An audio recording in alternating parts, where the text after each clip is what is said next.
Bismillahirrahmanirrahim. Assalamualaikum warahmatullahi wabarakatuh. Kami dari kelompok 3 Dasar-Dasar Ilmu Pendidikan akan mempresentasikan tentang landasan pendidikan. Sebelum mulai masuk ke pembahasan landasan pendidikan, saya akan memperkenalkan anggota kelompok 3. Yang pertama, saya Anissa Rahima, yaitu saya sendiri. Yang kedua, Selsi Desira. Yang ketiga, Cynthia Arianti. Baiklah, langsung saja masuk ke pembahasan, yaitu landasan pendidikan. Landasan pendidikan secara singkat dapat dikatakan sebagai tempat bertumpu atau landasan dalam melakukan analisis kritis terhadap kaidah-kaidah dan kenyataan atau fakta tentang kebijakan dan praktek pendidikan. Adapun asas pendidikan merupakan tumpuan berpikir yang memberikan corak terhadap penyelenggaraan pendidikan. Dari pengertian di atas, terdapat beberapa landasan yang dapat dijadikan titik tumpu dalam melakukan analisis kritis terhadap kaidah-kaidah dan kenyataan dalam rangka membuat kebijakan dan praktek pendidikan. Baiklah, di sini kami akan membahas beberapa landasan dan penerapannya. Ada landasan religius, landasan sosiologi, landasan kultural, landasan hukum atau yudiris pendidikan, landasan psikologi pendidikan, dan penerapan masing-masing landasan dalam pendidikan. Yang pertama, landasan religius. Landasan religius adalah landasan paling dasar dari landasan-landasan yang lainnya. Sebab landasan religius adalah landasan yang diciptakan Allah Subhanahu wa Ta'ala, dan negara kita juga adalah negara yang mengakui adanya Tuhan yang Maha Esa. Sehingga pendidikan tidak boleh keluar dari larangan atau perintah agama. Karena sistem pendidikan seperti ini yang diharapkan sebagai penyeru, sebagai pemikiran-pemikiran yang produktif, dan dapat berkolaborasi dengan kebutuhan zaman yang semakin modern. Landasan religius merupakan titik tolak dalam rangka praktek pendidikan atau studi pendidikan landasan pendidikan, menurut pandangan Islam seperti dalam surat Al-Mujadalah ayat 11. Dari ayat ini dijelaskan bahwa Allah Subhanahu wa Ta'ala akan mengangkat derajat orang-orang yang beriman dan mau menuntut ilmu. Dan oleh karena itu, pendidikan agama atau religius merupakan hak setiap warga negara, bukan negara ataupun organisasi pendidikan. Yang kedua, landasan sosiologi.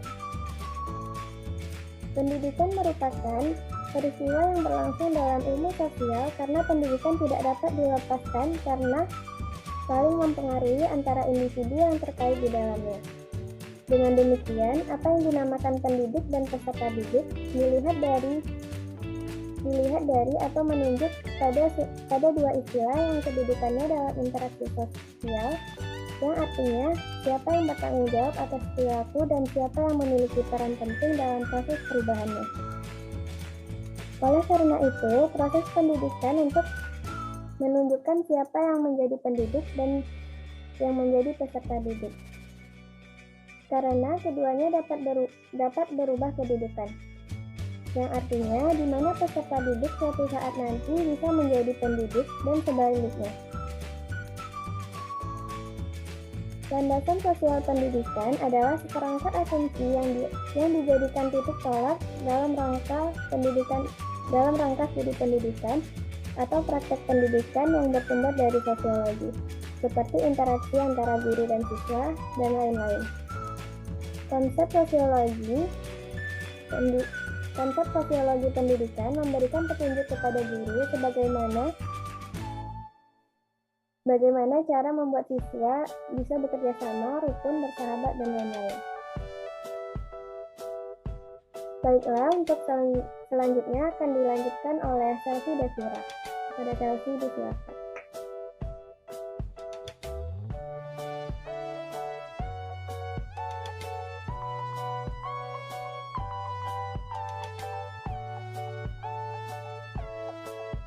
Baiklah, saya akan menyampaikan materi yang disampaikan oleh moderator tadi, yaitu landasan kultural.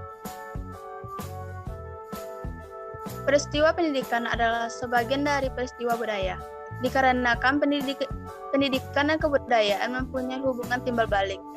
Kebudayaan dapat dikembangkan dan dilestarikan dengan cara diwariskan kepada generasi ke generasi, melalui pendidikan informal, non-formal, maupun formal. Terdapat hubungan antara pendidikan dan kebudayaan, karena kebudayaan menentukan arah, isi, dan proses pendidikan. Ciri-ciri pelaksanaan pendidikan ikut ditentukan oleh kebudayaan masyarakat tempat pendidikan berlangsung. Oleh karena itu, langkah-langkah pengembangan pendidikan tidak boleh lepas dari kebudayaan, termasuk kebudayaan tersebut diselenggarakan. Landasan hukum atau yuridis pendidikan. Landasan hukum pendidikan dapat dipahami sebagai suatu payung hukum yang digunakan sebagai pijakan dalam penyelenggaraan pendidikan. Dasar tersebut harus merupakan sumber kebenaran dan kekuatan yang dapat menghantarkan pada apa yang dicita-citakan. Dasar tersebut juga harus merupakan standar nilai yang dapat mengevaluasi kegiatan yang sedang dijalankan. Pendidikan di Indonesia sendiri memiliki landasan yuridis yang amat jelas, yakni terdapat pada Undang-Undang 1945. Salah satunya yang tertuang dalam pembukaan Undang-Undang 1945 yang berbunyi, mencerdaskan kehidupan bangsa, dan terdapat juga pada pasal 31 Undang-Undang 1945 yang diamandemenkan sehingga menghasilkan pasal 31 ayat 1-5 yang isinya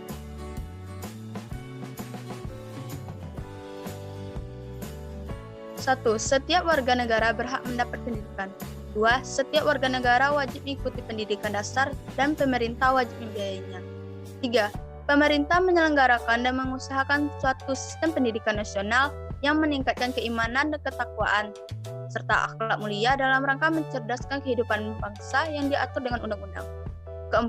Negara memprioritaskan anggaran pendidikan sekurang-kurangnya 20% dari anggaran pendapatan dan belanja negara, serta dari anggaran pendapatan dan belanja daerah untuk memenuhi kebutuhan penyelenggaraan pendidikan nasional.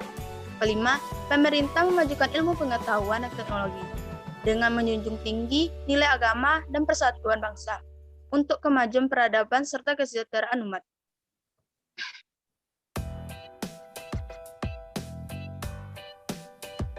Pasal tersebut kemudian dijabarkan lagi dalam Undang-Undang Nomor 20 Tahun 2003 tentang Sisdiknas, yang di dalamnya jelas dan tegas mengamanatkan program wajib belajar minimal sampai ke jenjang pendidikan dasar.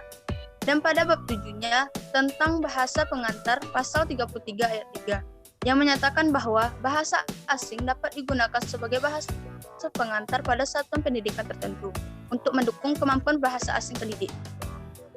Dan masih banyak lagi hukum yang dijadikan sebagai landasan dasar sistem pendidikan, yakni Undang-Undang Nomor 4 Tahun 1950 tentang dasar-dasar pendidikan dan pengajaran, Undang-Undang Republik Indonesia Nomor 2 Tahun 1989 tentang pendidikan nasional, Undang-Undang Republik Indonesia Nomor 14 Tahun 2005 tentang guru dan dosen, Peraturan Pemerintah Nomor 19 Tahun 2005 tentang Standar Nasional Pendidikan, dan Peraturan Menteri Nomor 11 Tahun 2005 tentang buku teks pelajaran.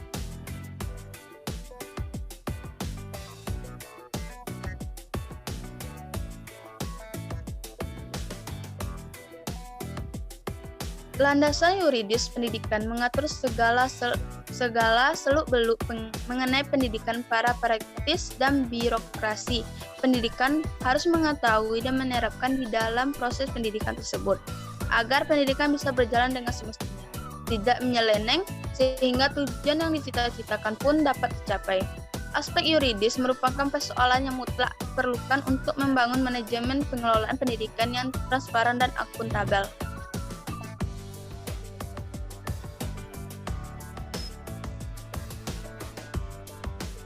Landasan psikologis pendidikan. Proses pendidikan yang berlangsung cukup panjang, yakni semenjak kelahiran sampai akhir hayat. Dengan kata lain, berlangsung sampai seumur hidup.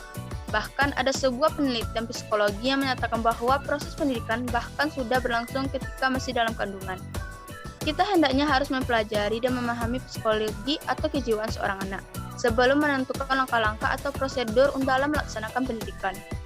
Dan memahami kejiwaan seorang anak, kita tidak akan terlepas dari dua unsur, yakni jasmani dan rohani. Karena jiwa adalah rohnya jasmani. Apabila jiwa tidak ada, jasmani pun tidak akan berguna. Oleh karena itu, jiwa dikatakan sebagai inti dari kehidupan manusia. Jika manusia berkembang sejajar dengan pertumbuhan jasmani. Nah, di dalam perkembangan jasmani inilah waktu emas seorang anak untuk belajar. Karena pada masa ini mereka sedang dalam tahap PK-PK-nya dalam menangkap sesuatu. Mereka juga masih mempunyai banyak waktu karena tanggung jawab mereka hanya belajar. Demikian dapat saya sampaikan, saya kembali kepada moderator. Baiklah, terima kasih kepada Chelsea. Selanjutnya akan dilanjutkan oleh Cynthia Arianti. Baiklah, saya akan melanjutkan presentasinya. Landasan psikologis pendidikan. Di dalam psikologi terdapat 3 pendekatan tentang perkembangan, yakni yang pertama adalah pendekatan pertahapan, di mana perkembangan individu berjalan melalui tahapan-tahapan tertentu. Yang kedua adalah pendekatan diferensial, di mana individu dalam perkembangannya memiliki kesamaan-kesamaan dan perbedaan. Dan yang terakhir adalah pendekatan ipsatif, di mana perkembangan dilihat melalui karakteristik setiap individu. Dari 3 pendekatan di atas, yang paling banyak dilaksanakan adalah pendekatan pertahapan. Selanjutnya, menurut J.J. Ressler, membagi perkembangan anak menjadi 4 tahap, yakni masa bayi yang berlangsung dari 0 sampai 2 tahun, yang sebagian besar merupakan perkembangan fisik.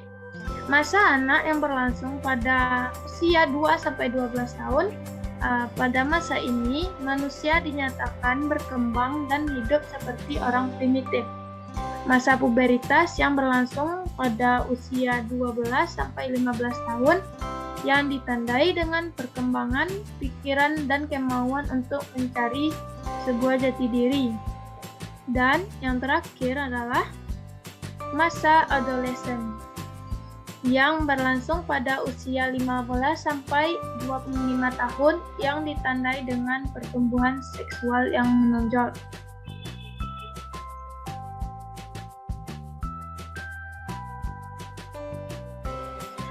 Landasan psikologis sangat penting di dalam dunia pendidikan karena keadaan psikologis seseorang, utamanya keadaan psikologis seorang anak.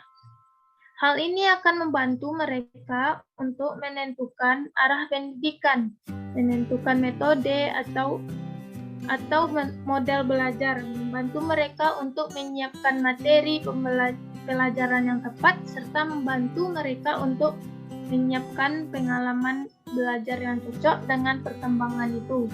Tujuannya apa? Dengan kata lain, tujuannya adalah agar mereka mampu menyelesaikan tugas perkembangannya.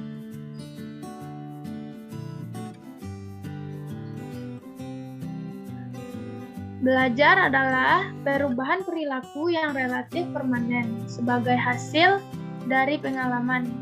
Di dalam psikologi terdapat beberapa teori tentang belajar, salah satunya adalah teori belajar klasik yang terdiri dari teori belajar disiplin mental teistik, teori belajar disiplin mental humanistik, teori belajar disiplin naturalis, dan teori belajar apersepsi. Menurut teori belajar disiplin teistik, individu memiliki sejumlah daya mental seperti pikiran, ingatan, dan perhatian. Masing-masing daya ini bisa ditingkatkan melalui latihan. Sedangkan teori belajar disiplin mental humanistik menekankan keseluruhan sebagai potensi individu secara utuh. Teori belajar naturalis memandang bahwa setiap anak mempunyai sejumlah kemampuan. Dan yang terakhir adalah teori belajar apersepsi yang memandang bahwa manusia merupakan suatu struktur, dan struktur ini bisa berubah dan bertambah manakala orang yang bersangkutan belajar.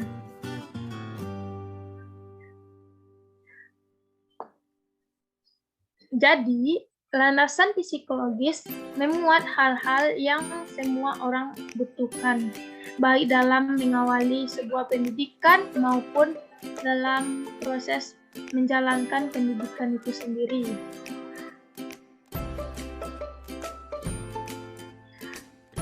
Penerapan masing-masing landasan dalam pendidikan. 1. Landasan filosofi. Contoh penerapan kurikulum yang sesuai, pembelajaran disiplin dalam pendidikan. Kedua, landasan sosiologi. Contoh, diadakannya kegiatan gotong royong membersihkan lingkungan. 2. Pelaksanaan piket kelas dalam bentuk kelompok yang mengerjakan gotong royong dan kerjasama kepada siswa. Ketiga, landasan kultural.